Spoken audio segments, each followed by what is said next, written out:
إله إلا الله محمد رسول الله.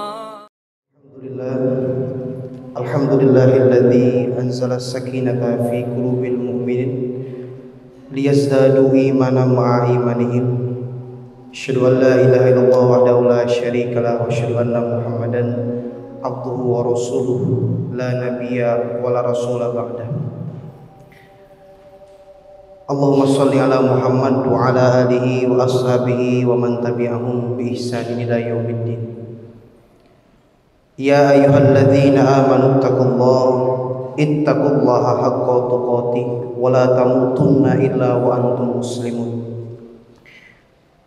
أعوذ بالله من الشيطان الرجيم. بسم الله الرحمن الرحيم. نحن نقص عليك نبأهم بالحق innahum fityatun amanu bi rabbihim wa zidnahum huda. Shadaqallahul azim. Jamaah sekalian yang insyaallah dimuliakan dan dirahmati oleh Allah Subhanahu wa taala, pertama-tama marilah kita panjatkan puji dan syukur kita kehadirat Allah Subhanahu wa taala karena pada kesempatan siang hari ini kita masih diberikan kenikmatan iman, kenikmatan sehat, kenikmatan keluangan waktu, sehingga insya Allah kita akan bersama-sama melaksanakan ibadah sholat Jumat ini secara berjamaah. Tak lupa salawat serta salam marilah kita limpah curahkan kepada uswah hasanah kita Nabi Muhammad sallallahu alaihi wasallam, kepada keluarganya, kepada sahabatnya, kepada tabi'in, kepada tabi'ut tabi'in, dan kepada kita selaku umatnya yang insyaallah istiqomah dalam mengikuti dan mengamalkan sunnah-sunnah beliau hingga yaumul akhir nanti. Tak lupa khatib mengingatkan kepada diri khatib sendiri dan kepada para jamaah sekalian, marilah kita tingkatkan kualitas iman dan takwa kita kepada Allah Subhanahu wa taala sebagai bekal kita mengarungi fananya kehidupan ini dan bekal kelak ketika kita dipanggil oleh Allah Subhanahu wa taala dan pulang ke darul akhirah, ke kampung akhirat. Jamaah sekalian yang dirahmati oleh Allah Subhanahu wa taala, pemuda sebagai kata, sosok ataupun generasi kerap kali disebut sekaligus dipercakapkan dengan hangat di pelbagai ranah. Misal saja menjelang perhelatan Pesta Demokrasi 2024, kaula muda bertempat sebagai pemilih dominan dengan presentasi sekitar 52 sampai 56%. Artinya mereka memiliki andil dan sumbangsih yang signifikan terhadap nasib pemilu di tahun 2024. Pun ketika kita berbincang tentang dunia industri dan ekonomi kreatif atau ekosistem digital yang disesaki teknologi, di mana para pemuda dianggap akrab, telaten, kreatif, dan berkapasitas menggawangi perihal ini, sampai kita sebut mereka sebagai talenta digital. Dalam isu demographic dividend atau lazimnya kita sebut sebagai bonus demografi, kaula muda pun tetap menjadi sorotan utama. Para pemuda ditekankan sekaligus diharapkan mampu mengaktualkan momentum ini yang kelak dapat melejitkan perekonomian tanah air, bahkan mengantarkan kepada pintu gerbang Indonesia Emas 2045 atau 1 abad Indonesia Merdeka. Tetapi di samping harapan dan optimisme kita kepada para pemuda, kita sekalian dihadapkan dengan persoalan yang tidak sederhana yang menjangkiti para pemuda ini. Terlebih jamaah sekalian, ketika segelintir dari mereka terjerat, sebut saja kasus narkoba, pergaulan bebas, kekerasan seksual, perjudian dan prostitusi online, tawuran, pembunuhan antar sesama, perundungan atau bullying, bahkan depresi berat. juga kabar yang sering kita temui di media sosial atau di kanal berita online, tidak sedikit dari kaula muda ini, terutama kaum hawa, yang sampai mengajukan dispensasi nikah karena hamil di luar nikah. Hal ini tentu menjadi perhatian bagi kita sekalian, terlebih banyak dari mereka adalah pemeluk agama Islam. Dan sebagai catatan bagi kita sekalian, ketimbang mengakrabkan mereka dengan sebutan generasi Z, generasi milenial yang merujuk kepada makna periodik semata, ataupun jika lebih sekedar memosisikan mereka lekat dengan keinstanan hidup, generasi potong kompas, generasi yang rapuh secara mental, meski di satu sisi tinggi kreativitas, ramah dengan pelbagai akses atau ramah dengan kemudahan akses, melek perkembangan teknologi, dan agen utama atau aktor utama di era digital. Justru penyadaran, penghayatan, dan peneguhan identitas mereka sebagai pemuda dalam Islam lebih mendesak dilakukan. Pertama-tama yang perlu menjadi perenungan adalah para pemuda kita ini perlu menegakkan identitasnya sebagai muslim, menjalankan rukun Islam dengan sebaik-baiknya, memahami syahadat dan pelbagai konsekuensinya. Menjadi muslim artinya berserah diri, tunduk taat kepada Allah Subhanahu wa taala, dan berikhtiar sedemikian rupa mencapai keselamatan diri, juga mengajak kepada sesama. Dan sebagai muslim, para pemuda perlu berikhtiar sedemikian rupa guna meningkatkan level keberislaman mereka ke tahap mukmin, di mana yang diyakini, diucapkan, dan diperbuat selaras, berpadu satu sama lain. Tasdik bil qalbi wa iqraru bil lisan wa amalu bil arkan. Ataupun mukmin yang sebagai janji Allah dalam Al-Qur'an mendapat perlindungan dari Allah sehingga tak dikuasai dan didominasi oleh kalangan non-muslim. Mukmin yang konsisten menjalankan rukun iman dan pelbagai cabang keimanan itu sendiri. Dan meningkat lagi ya, dari tadi tahap muslim, tahap mukmin, kemudian meningkat lagi kepada tahapan muhsin.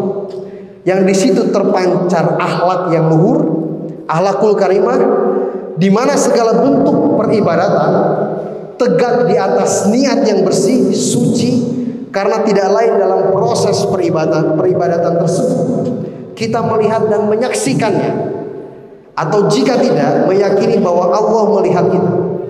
Seperti dalam hadis arba'in ya, yang kedua, anta budallaha ka'annaka tarahu fa illam takun tarahu fa innahu yarak. Jadi jamaah sekalian, ketimbang mereka lekat dengan istilah generasi Z, generasi milenial, bahkan generasi strawberry, justru yang lebih mendesak dan lebih hakikat adalah meneguhkan identitas para pemuda muslim ini sebagai muslim, kemudian meningkat kelak dengan segala daya upaya mereka menuju kepada tingkat mukmin dan kepada tingkatan muslim. Kemudian yang kedua, yang tak kalah pentingnya adalah identitas pemuda muslim adalah sebagai hamba dan khalifah. Hamba dalam artian yang hadir di dunia yang fana ini adalah untuk beribadah kepada Allah Subhanahu wa taala. Yang tentu tidak sekedar berpuasa Ramadan, berinfak semata, justru mencakup setiap perbuatan hati, pikiran, lisan maupun ekspresi ragawi yang diniatkan semata-mata kepada Allah Subhanahu wa taala dengan berpadu atau berpandu kepada Al-Qur'an dan Sunnah, yang tata caranya sedemikian rupa bisa kita rujuk dan bisa kita telusuri ya di dalam penjelasan para ulama. Melalui periwayatan Abu Hurairah radhiyallahu anhu, Rasulullah SAW sampai bersabda, ya, salah satu dari 7 golongan yang kelak Allah Subhanahu wa taala beli perlindungan di hari kiamat, salah satunya adalah generasi muda atau pemuda yang dalam konteks ini menyibukkan dirinya untuk tumbuh kembang melalui peribadatannya kepada Allah Subhanahu wa taala. Ya, jadi salah satu golongan ya, yang Allah kelak akan lindungi di hari kiamat adalah pemuda yang di masa mudanya mereka berupaya sedemikian rupa untuk mengisinya dengan ibadah semata-mata karena Allah Subhanahu wa taala. Jadi identitas pemuda di dalam Islam itu yang kedua adalah yang mereka punya visi, yang mereka punya keteguhan untuk senantiasa mengkonversi seluruh aktivitasnya menjadi aktivitas peribadatan kepada Allah Subhanahu wa taala.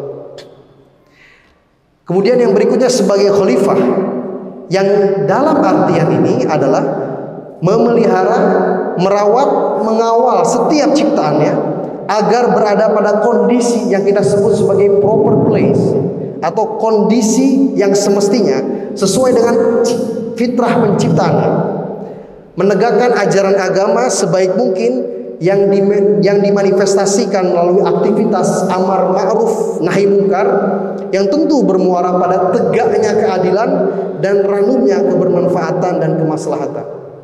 Jadi sebagai hamba dan sekaligus sebagai khalifah.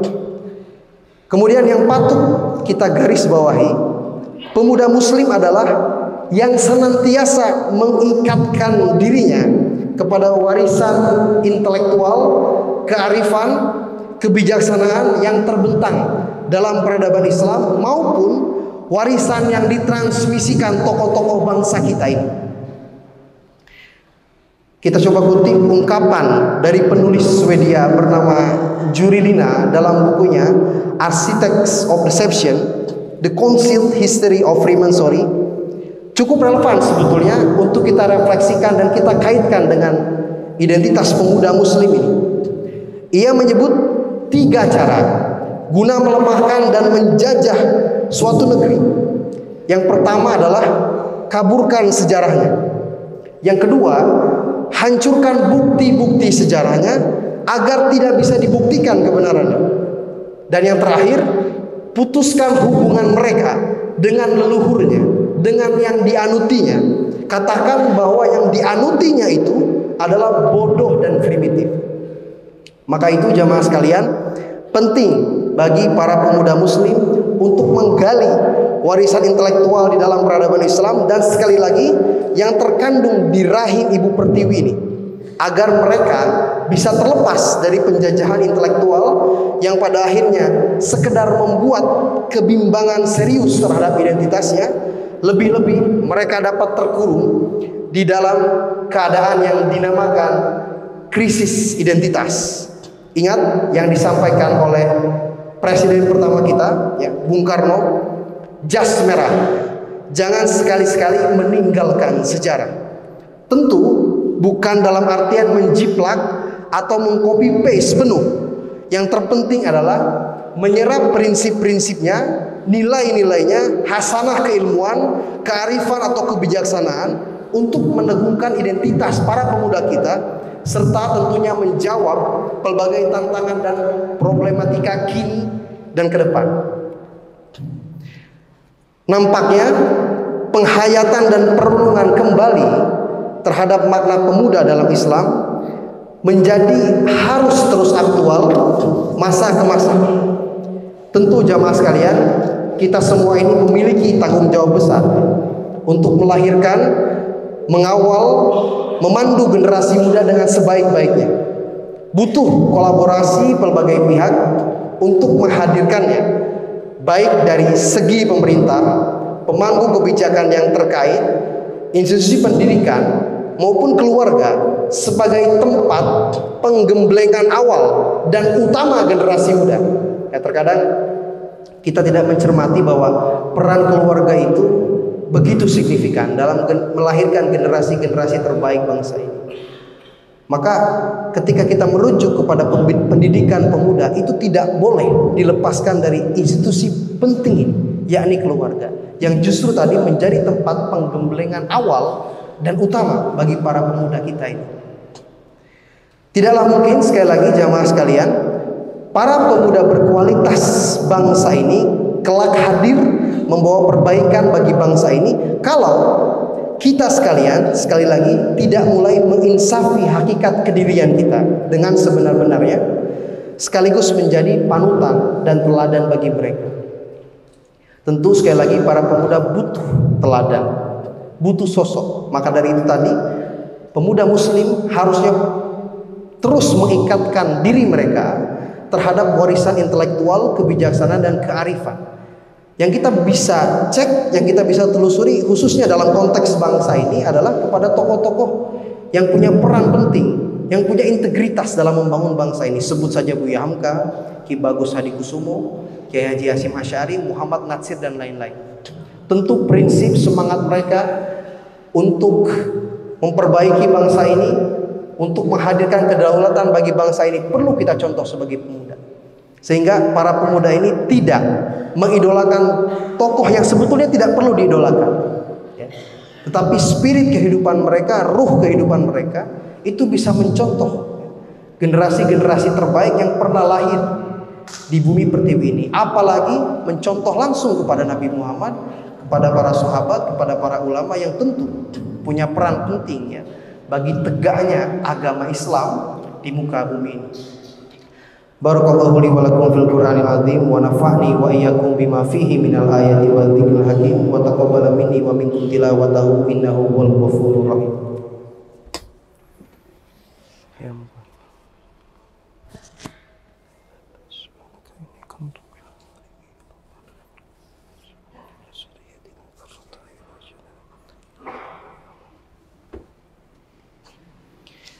Alhamdulillahilladzi anzalas sakinata fi qulubil mu'minin liyazdadu imanan ma'a imanihim. Asyhadu an la ilaha illallah wahdahu la syarikalah wa asyhadu anna Muhammadan abduhu wa rasuluhu la nabiyya wa la rasula ba'da.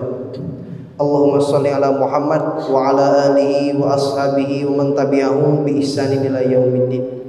Ya ayyuhalladzina amanu ittaqullaha haqqa tuqatih wala tamutunna illa wa antum muslimun.